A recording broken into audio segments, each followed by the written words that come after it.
Hello friends, welcome to natural tech channel. आज मैं friends इस चैनल में आपको ये बताना चाहूँगी कि हमारा मेन रीज़न क्या है हमारी जनरेशन में इनफर्टिलिटी की प्रॉब्लम होना।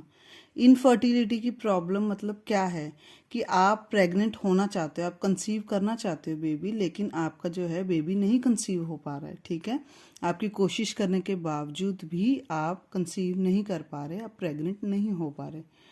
उसके काफ़ी कॉजेस हैं। ठीक है, काफ़ी रीजंस हो सकते हैं जिसकी वजह से आप कंसीव नहीं कर रहे हो।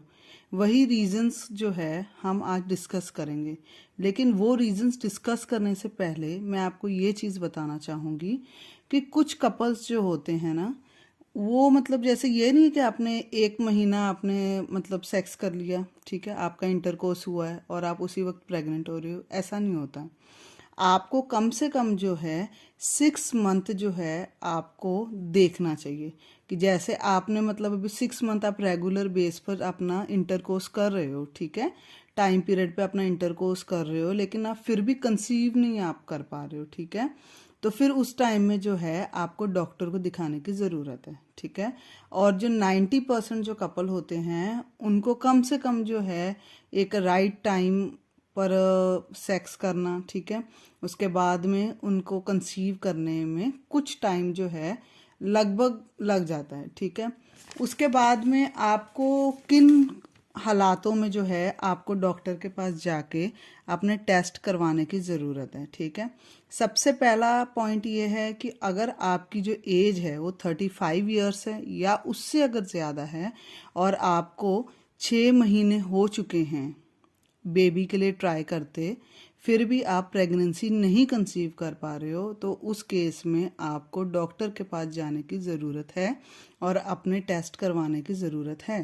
सेकंड, अगर आपकी एज 35 ईयर्स से छोटी है, कम है, और आपको लगभग 1 साल हो चुका है, ठीक है, रेगुलर बेस पर कंसीव करने के लिए ट्राई करते हुए, ठीक है, प्रेग्नेंट होने की कोशिश करते हुए आपको 1 साल हो चुका है, फिर भी आप प्रेगनेंसी कंसीव नहीं कर पा रहे हो, तो उस केस में भी जो है आपको डॉक्टर को दिखाने की ज़रूरत है।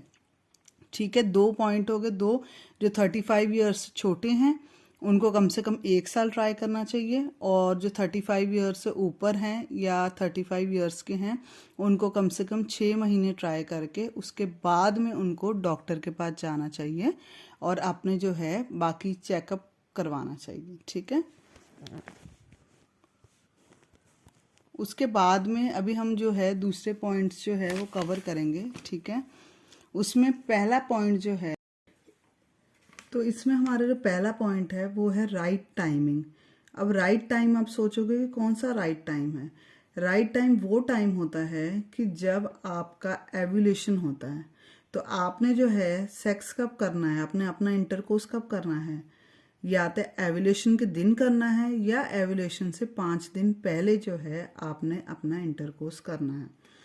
अगर आप एवुलेशन के दिन करते हो या 5 दिन पहले करते हो, तो फिर जो है आपके प्रेग्नेंट होने के जो चांस है वो 90% तक जो हैं वो बढ़ जाते हैं। ठीक है, अगर आपने जो है अभी आप सोचोगे कि अपना एवुलेशन जो है कब होता है, कैसे पता चलेगा, कि मान लीजिए कि आपको 1 तारीख को पीरियड्स हुए हैं, ठीक है, और आपका जो पीरियड का सर्कल है वो 28 डेज का है, तो आपका एवुलेशन कब होगा, 14 डेट के आसपास जो है आपका एवुलेशन होगा।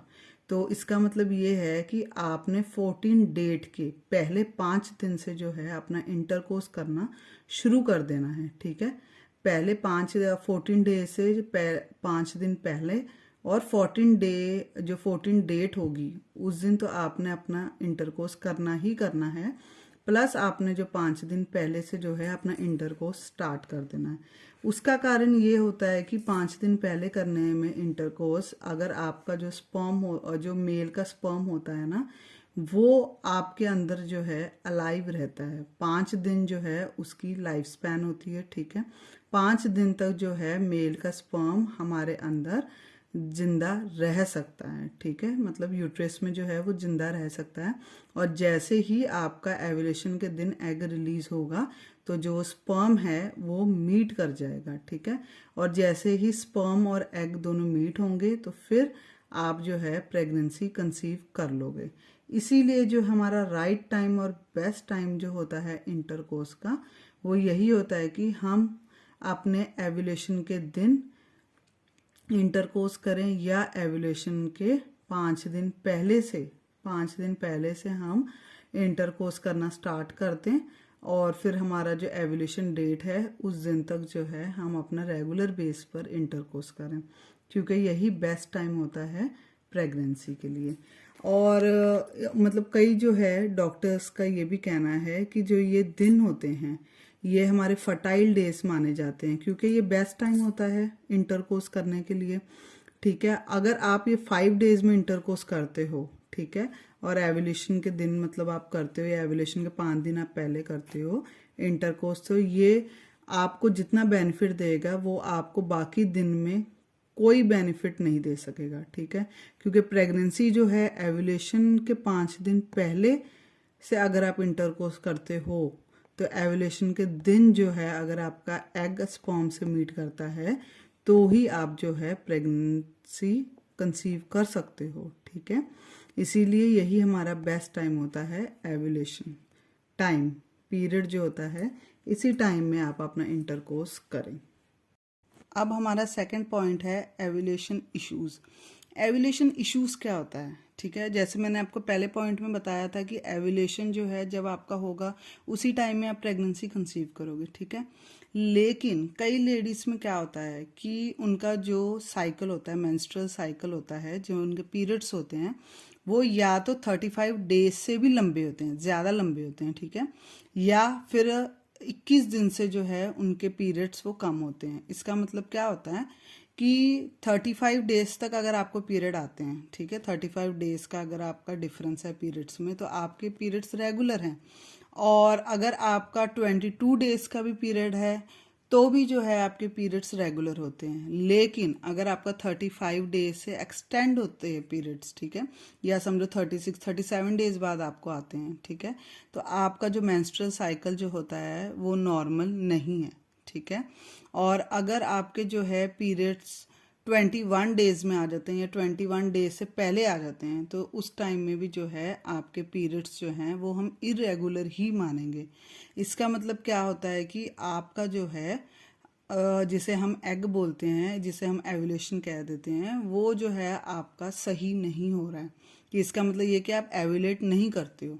अगर आपका लॉन्ग है 35 डेज से और 21 डेज से शॉर्ट पीरियड्स हैं तो फिर इसका मतलब ये है कि आप जो है मंथली एवुलेट नहीं कर पा रहे हो। ठीक है, आपका अंडा जो है वो नहीं फॉर्म हो पा रहा। ठीक है, उसके बाद में ये एवुलेशन नहीं होने का क्या कारण है, या फिर जो है आपके इतने लॉन्ग पीरियड्स क्यों हैं या इतने आपके शॉर्ट्स पीरियड क्यों हैं, उसका मेन कारण जो है वो पीसीओएस हो सकता है। आपने सुना ही होगा पीसीओएस के बारे में। ठीक है, ये आपका जो है मेन कारण हो सकता है आपको एवुलेशन नहीं होने में, आपके पीरियड्स जो है इरेगुलर होने में। दूसरा आपका एवुलेशन इशू में क्या आ सकता है कि थायराइड डिसफंक्शन है। मतलब या तो आपका थायराइड जिसको होता है हम एक्सर्सिव बोलते हैं, एक्सर्सिव ग्लैंड प्रोड्यूस करता है। थायराइड जो है हमारा, या तो देखा आपने कईयों को जो होता है वो उनका जो थायराइड ग्लैंड होता है वो तो या तो एक्सर्सिव प्रोड्यूस करता है, ठीक है, या तो उनको लेस प्रोड्यूस करता है। अभी उसमें क्या होता है, या तो किसी को हाइपर होता है, ठीक है, हाइपर थायराइड होता है, या किसी को कम वाला होता है। अभी हाइपर थायराइड में क्या हो जाता है, हाइपर थायराइड में ये होता है कि कईयों का आपने देखा होगा कि कई लोग बोलते हैं हमें सूखने वाला थायराइड है, ठीक है, कई बोलते हैं कि हमें मोटे होने वाला थायराइड है। तो उसमें क्या है, ये थायराइड दोनों ही, भले ही आपको सूखने वाला थायराइड है, भले ही आपको मोटे होने वाला थायराइड है, ये दोनों ही थायराइड डी फंक्शंस में माना जाएगा कि आपका जो थायराइड ग्लैंड है वो सही से काम नहीं कर पा रहा है। ठीक है, उसी के कारण जो है आपके पीरियड्स इरेगुलर हो सकते हैं। तीसरा कारण आपका हो सकता है एक्सर्सिव एक्सरसाइज करना। आप ज़्यादा एक्सरसाइज करते हो, ठीक है, आप ज़्यादा एक्सरसाइज करते हो, उसके कारण भी जो है आपके पीरियड्स इरेगुलर होते हैं। ठीक है, इसीलिए जो है आपको इन बातों का ध्यान रखना चाहिए कि आपको इनमें से कोई प्रॉब्लम तो नहीं है, क्योंकि अगर आपके इरेगुलर पीरियड्स हैं, आपको पीसीओएस है, आपको थायराइड डिसफंक्शन है, या आप ज़्यादा एक्सरसाइज करते हो, तो उसके वजह से भी आपका जो एवुलेशन है वो राइट टाइम पर जो है नहीं हो पाता, जिसके वजह से जो है आप प्रेगनेंसी कंसीव नहीं कर पाते।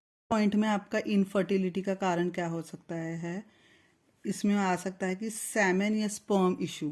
अभी सैमन और स्पर्म आपको पता ही होगा कि ये मेल इनफर्टिलिटी होती है, ठीक है, ये मेल इनफर्टिलिटी से रिलेटेड है। कि इसमें क्या होता है कि आपका जो है मेल पार्टनर जो होता है उसके जो स्पर्म्स काउंट होते हैं या तो वो बहुत कम होते हैं, ठीक है, या जो है वो उसके जो स्पर्म्स है वो वीक होते हैं, ठीक है। उसके वजह से भी जो है आप मतलब जो है आप प्रेगनेंसी नहीं कंसीव कर पाते। अभी ये आपको इस चीज़ का कैसे पता चलेगा कि आपका जो मेल पार्टनर है उसमें ऐसा कुछ प्रॉब्लम, इनफर्टिलिटी का प्रॉब्लम है कि नहीं है। इसके लिए आपको जो है सैमन एनालिसिस करना होगा, ठीक है। सैमन एनालिसिस आप करोगे, उसमें जो है आपको आपके मेल पार्टनर का जो है सैमन और स्पर्म का जो है कैसा हेल्थ है, मतलब वो कैसा है, सही है कि नहीं है। आपको उसके वजह से तो इनफर्टिलिटी नहीं है, आप उसके वजह से तो प्रेग्नेंट नहीं हो पा रहे हो।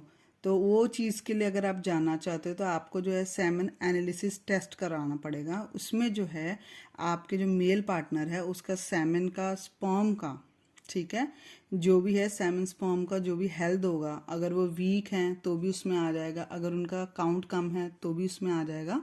तो आपको इससे पता चल जाएगा कि आपके कहीं मेल पार्टनर में तो नहीं है कुछ प्रॉब्लम जिसके वजह से आप प्रेग्नेंट नहीं हो पा रहे हो।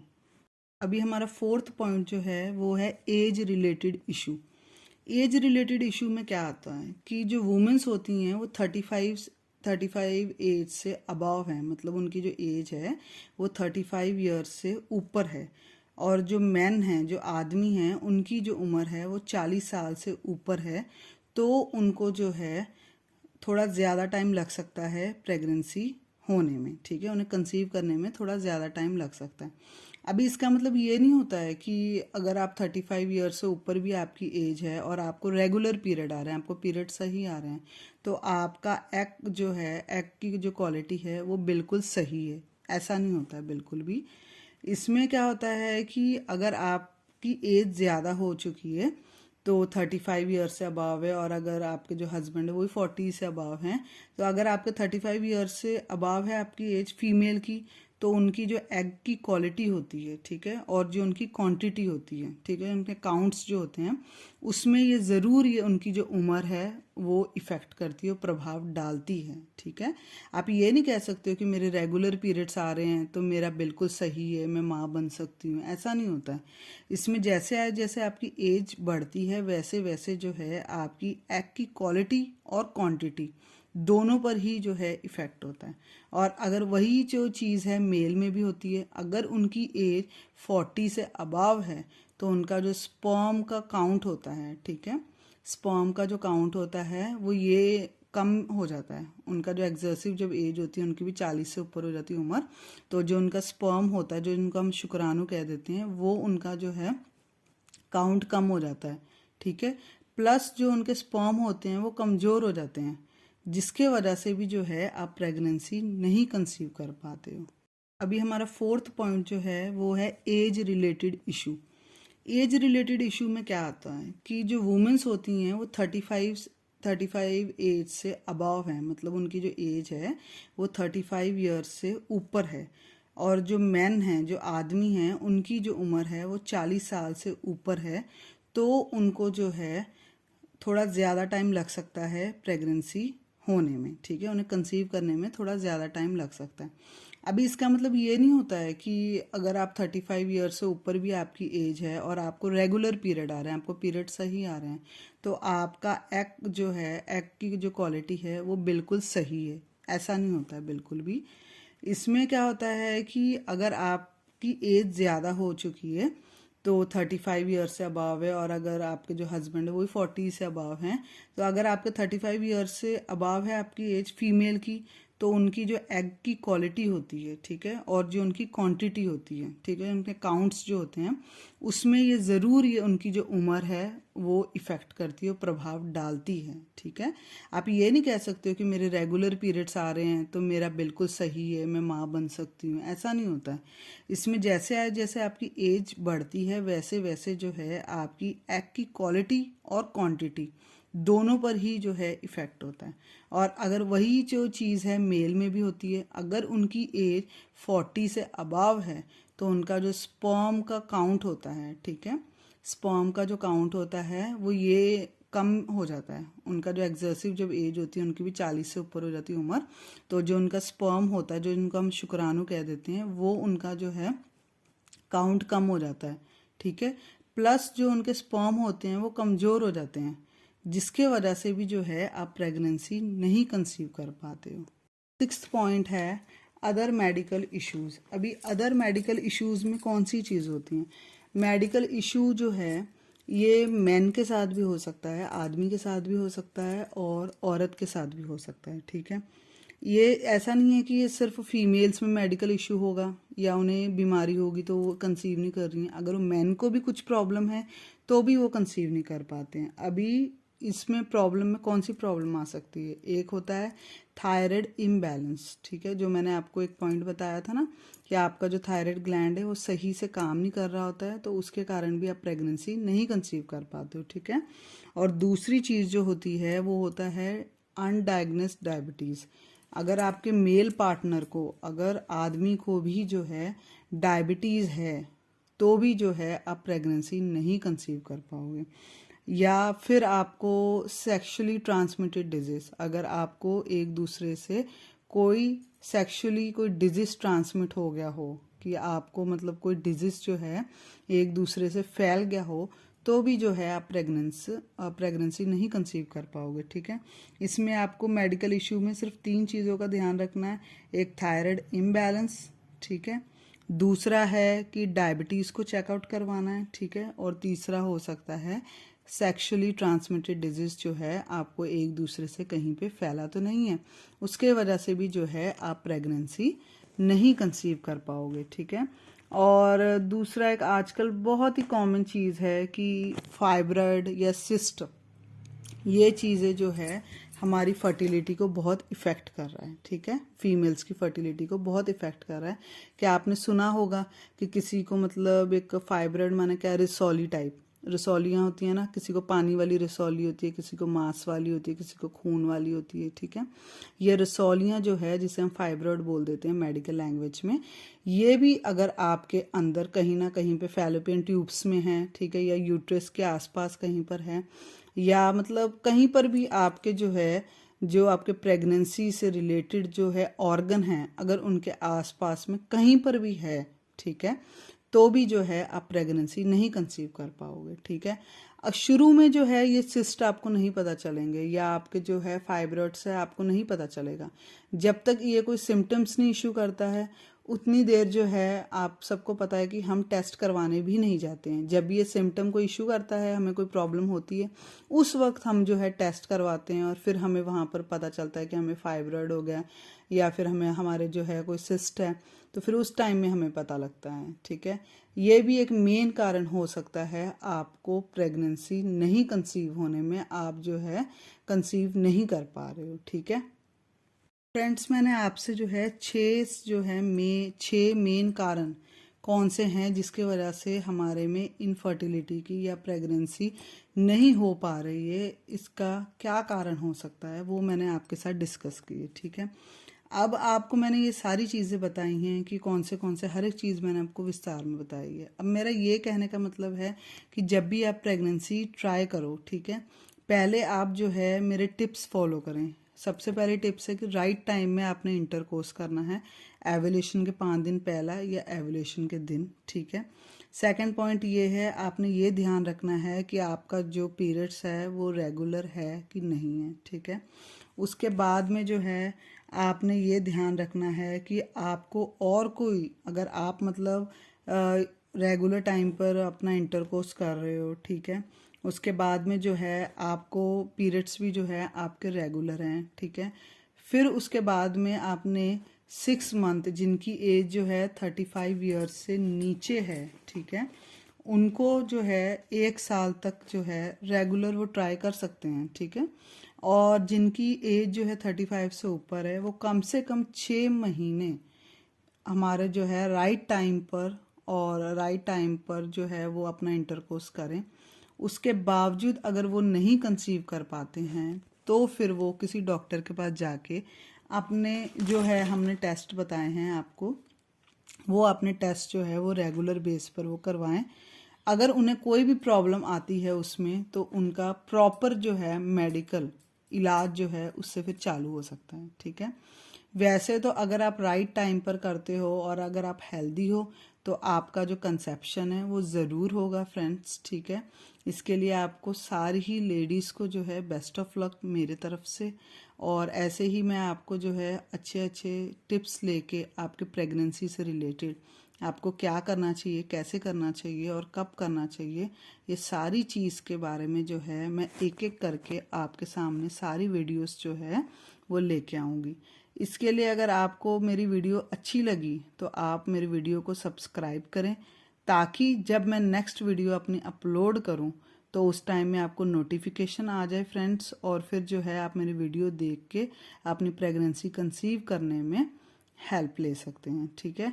बाकी बेस्ट ऑफ लक।